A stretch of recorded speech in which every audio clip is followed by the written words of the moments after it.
All right, I'm just going to read the question. Read the question. The question is, what is going on in the PDX music scene? The PDX music scene is a lot of legal marijuana. Especially in the stoner doom scene, man. It's all legal weed, dude. $50 ounces is not bad, actually. So, It's pretty good.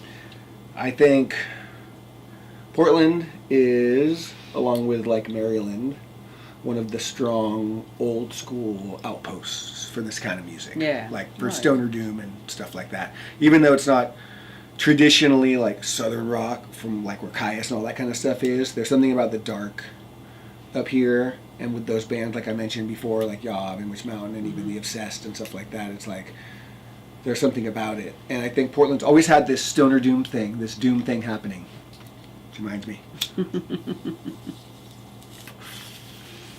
Folks, you don't have to be stoned to play stoner. This is true. Or enjoy it. I think Portland's always been really strong. Ever since we moved here like 12 years ago, it was like I was exposed to so many bands that we didn't know about. Mm-hmm. And it just seems like what I learned was that there's a tradition here of stoner doom that has gone back probably now 20 years or a little more. And I'm not really familiar with it. It's not like anyone knew about it. And that, I think something happened then, before we got up here, that we're not really familiar with. And then when we got here in like 2006, I got into a stoner doom kind of band. It was kind of Fu Manchu-y, playing bass. And there was a scene. It was really small. A lot of those established bands weren't super active at that point, like Yob and Witch Mountain, who were the bands, weren't active at that point, or were very rarely minimal. active. There's Danava. I don't know what their history is in this timeline, but I was not aware of them at that point in time. I might have gotten a CD of theirs from Chris Hill, Way back when. who was my guitar player at that point in time, but guitar player. But it's Then, just so we grown. showed up. So 2006 to 2010, there was this little like bubble of there was these fests that a friend of mine put on, and his name's Will from Paranaut, and I played in Paranaut for a little bit towards the end of that time. It wasn't crazy. It wasn't a crazy scene, but it was a scene. You know, we played it like Tonic, and we played it. There was Satyricon was active at that point, and there were still all the other venues in Ash Street. And There were a lot of people coming stuff. from, a lot of bands coming from Seattle and Canada even. Yep, at would that come point. down. Mendoza Yeah. would come down and stuff like that. And he put fests on and brought bands from like California, Mhm, right. like Hexa, and I think there was a band called There's Floating Goat Floating Goat, who's still active, and they were rippers back then. and Paul's old band. It was actually pretty awesome. It was like a really unsaturated, rad. It was MySpace. It was MySpace days. So Very there was no authentic. there were no labels. It was kind of still the time when you could go to the bar with your friends and drink and have the stupid conversation of getting signed or something, you know, or just even it was never even got brought up what a joke it was because nobody did, you know. It was like nobody got signed by who? What was gonna sign you? Virgin Records or some shit? Who knew not what? You're gonna go to your MySpace page and find you and shit because you're Rad Showdown the last week at Sapala's? No one knew it. It was like it was still dark ages. You know, there was no interconnectivity online for these bands. It would be really difficult, really challenging. So the best we could do was regional networking like that, which was, I think, I love it. It was really great. simple. It was a simple time, you know. And then that was about, we saw, you know, during this time, we in Portland, we were exposed to The Sword and Red Fang for the first time, who was like second on a bill, you know, of a bunch of other bands. And, you know, we saw a lot of really great early on shows, and I think the shows I played were super fun. Yeah. They were They were eclectic great. too. It wasn't always the same thing over and over again. Mm-hmm. And we took a break between 2011 and 2012 in Portland, and I wasn't here during that time, but then we came back and the scene just literally exploded. So 2012, it was just like saturated with bands. To me, it seemed like it was just like there was new people that I had never known before. Maybe they were here when I was out doing shows, but I didn't know any of them. All the old inactive bands like Witch Mountain and Yob, and definitely Danava was around at that point, which they were probably around before and probably active. And those bands were active, but they just didn't play all the time. But they were active. When we At this came back, point. they were. I think one of the first shows we saw was fucking Yob at East End, East End in the which is basement. like, you know, as big as this if you packed. knocked down our kitchen wall. Not very big. Packed. Crazy job, killing it. It was awesome. It was incredible. It was this little tiny room. That was 2012 or something, and a lot of the local promoters were putting on some pretty cool shows, and nobody had blown up. You know, the bands were still kind of vying on that same level, though. We were all still local. If people were signed, it was like real bands, the bands that were touring and stuff who actually released all the time, they were signed to a label, and that label wasn't one of the local ones. It was probably like in Europe or something, usually. Things like that. I think there was a local label, right? Relapse, is that the local? Anyway. So that scene, that's where we started, around 2012. And it was, it's been hot. It's been like that ever since for the last 8 years. But it's gone through its kind of like, it was very traditional in the beginning. The stoner doom bands were stoner doom bands. You could tell. They were all like stoner doom bands. There wasn't anything too crazy. The craziest out there you'd get is a violin or something. You know what I mean? That would be a keyboard or a violin or something. But pretty much everything was pretty standard. Traditional. Stoner rock, doom in its spectrum, but really in a safe space of that spectrum. Nothing too goofy or crazy. There wasn't a lot of like prog influence necessarily at that point. There was a little bit, I guess, from some of the bands, but not much. I mean, you know, there was still that punky. All those little things were there, but it was fairly traditional, like Conan-y stoner rock doom, like, you know, pretty riffy, that boxy, just very traditional. And I think we've seen that scene in that time pop from a lot of bands to a more from regional, like I'm only exposed to it here, you know, so I'm looking at Portland like from a bubble, but over I think the whole U.S. we see because Maryland obviously had that too going on with Pentagram and St. Vitus and all these bands that come out here and play, and there's connections there, right? I'm not sure if I'm getting the locations exactly correct, but that's kind of like the sound. And then throughout the U.S. and with the internet around that time, with Facebook just exploding, right? There wasn't any Instagram yet, and everyone was really interconnected, and it was really easy to message each other, and life was in a way simpler than I think.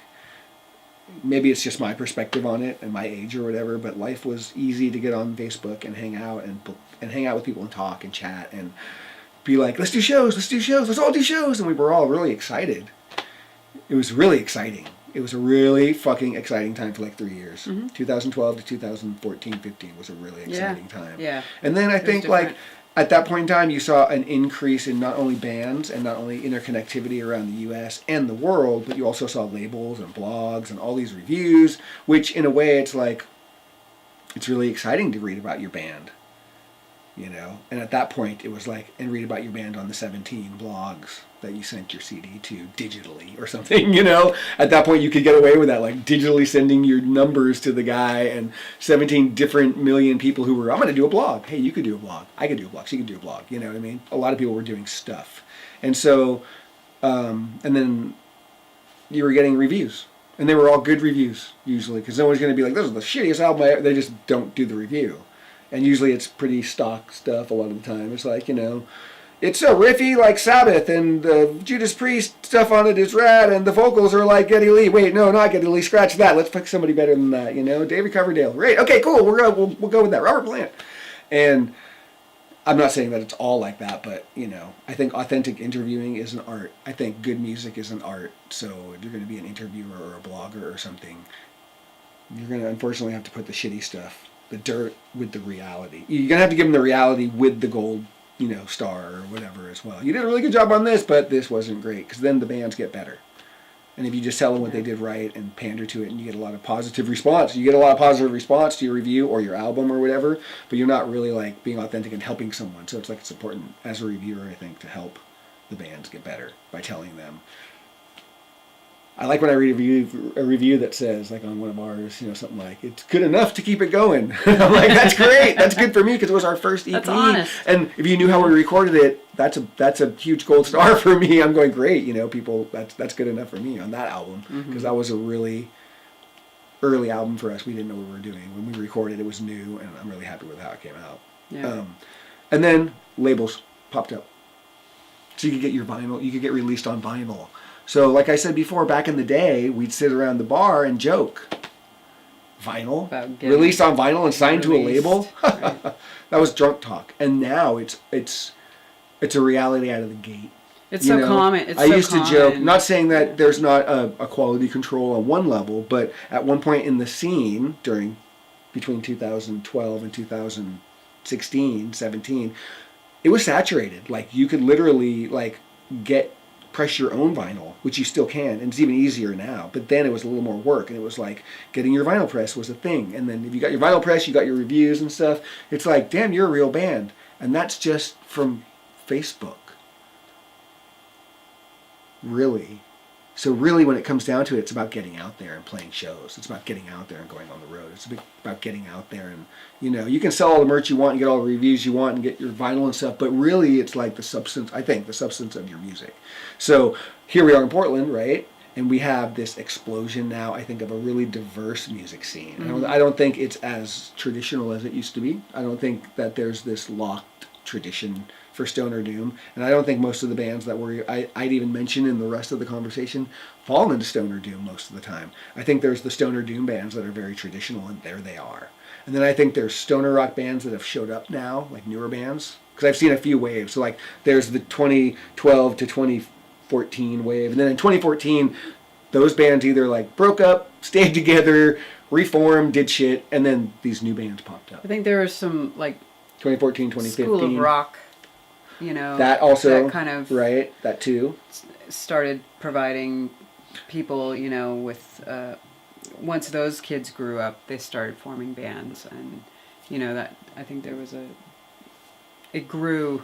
The scene started growing, I think, partly because of that as well. And that's an added influx of talented and educated and business smart young musicians that are diverse.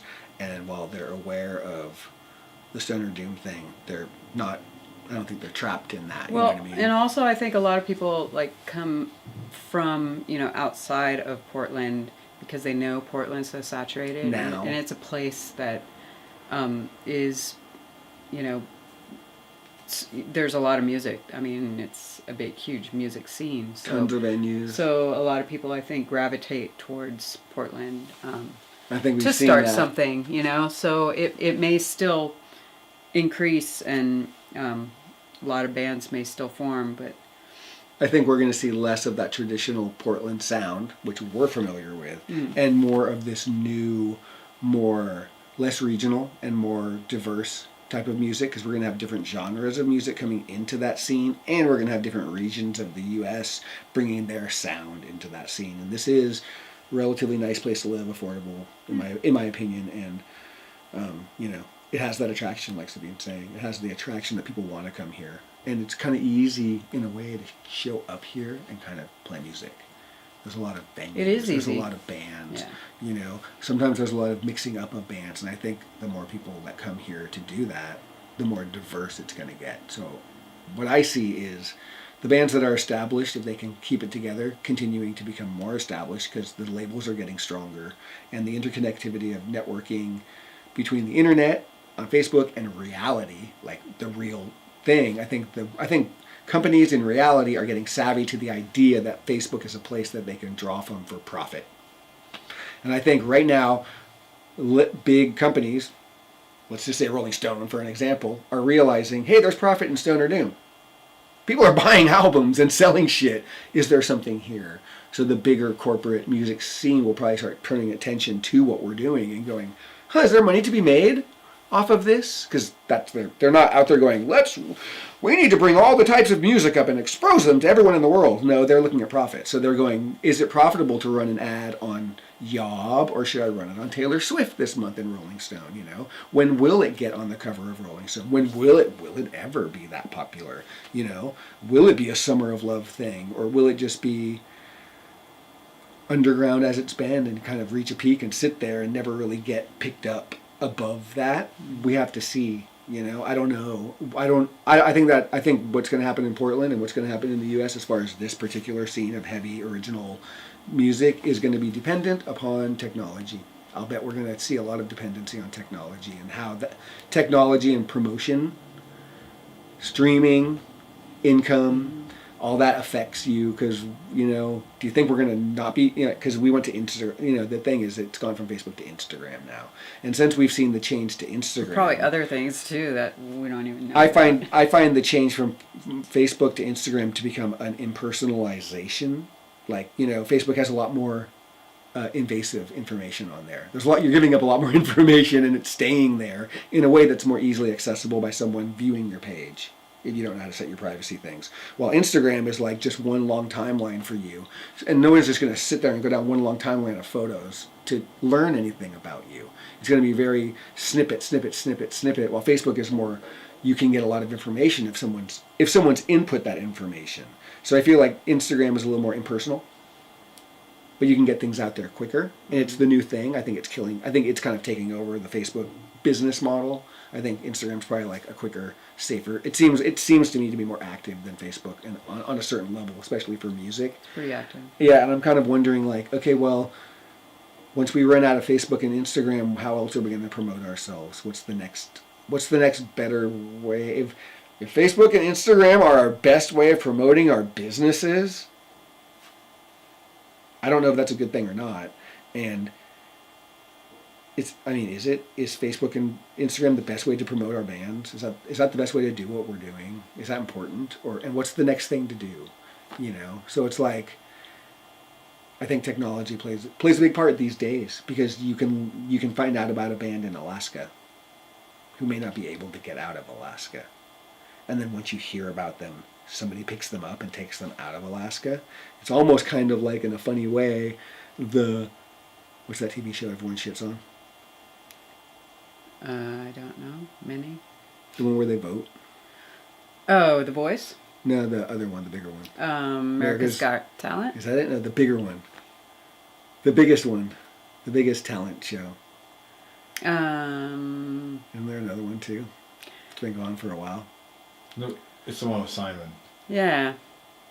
What's that? Is that not? That's America's Got Talent. But what's the bigger one that Miley American cited? Idol. American Idol. So it's Right, like right. American Idol. Nowadays, the internet has created a worldwide American Idol where everyone can submit their tape to whoever they want, whenever they want. And then it's just a matter of that person picking up that tape and watching it, which is really easy to do now in the age of the internet, you know, and especially if you catch them in the first 2 seconds. So any band can submit to anyone. And then that kind of like, is the other side of that is the person receiving the information. Are they interested enough? Do they have time enough? Are they interested enough? Do they have time enough to see it? Are they interested enough to see it? Are they burnt out on seeing it? Because one thing I notice is when bands are young and excited, they interact a lot with their followers. But as they get more established and get bigger and bigger, they interact less directly with their followers and tend to, if you can imagine it, you know, the assembly line of Kiss return photos with old ladies taking kissing the photos and signing Paul Stanley's name or some shit. What's that? It's in a Dirty Harry movie where they're like signing shit. But, you know, a mass assembly line of product merchandise for your band that you're not even interacting with your followers in any way in your life except when you go to perform on a stage separated by a barrier or a signing. You know, to me, doesn't sound like a lot of fun. You know, I prefer to talk shit with my actual followers, and they're my friends, my followers, people who like my band, who I don't know, right? And then I meet them online. They become my friends. My band's secondary now. But I notice as time goes on, we interact. As you become more established, you have less time. You get burnt out too. You're fielding a lot of emails. You're booking shows. You're doing a tour. You have to record the album, not to mention life. And then somebody wants to talk to you. Back in the day, yeah, it was fun. This was somebody who was going to buy an album. But now, I think when bands get really established, or even anyone in business kind of gets established, there's the threat, the danger of losing your interpersonal humanity and civilness with people and thinking of them as just like someone who's going to buy a shirt or a product. And that, for me personally, doesn't sit well. So I think that has a lot to do with technology. I think technology is impersonalizing the process and making it, you know, I guess a lot of people complain about American Idol. I like American Idol. We like watching American Idol. We don't have a problem morally with American Idol. But I guess if I'm going to make that analogy that, you know, it's just that easy to submit your album to whoever. To anyone. Then, you know, it kind of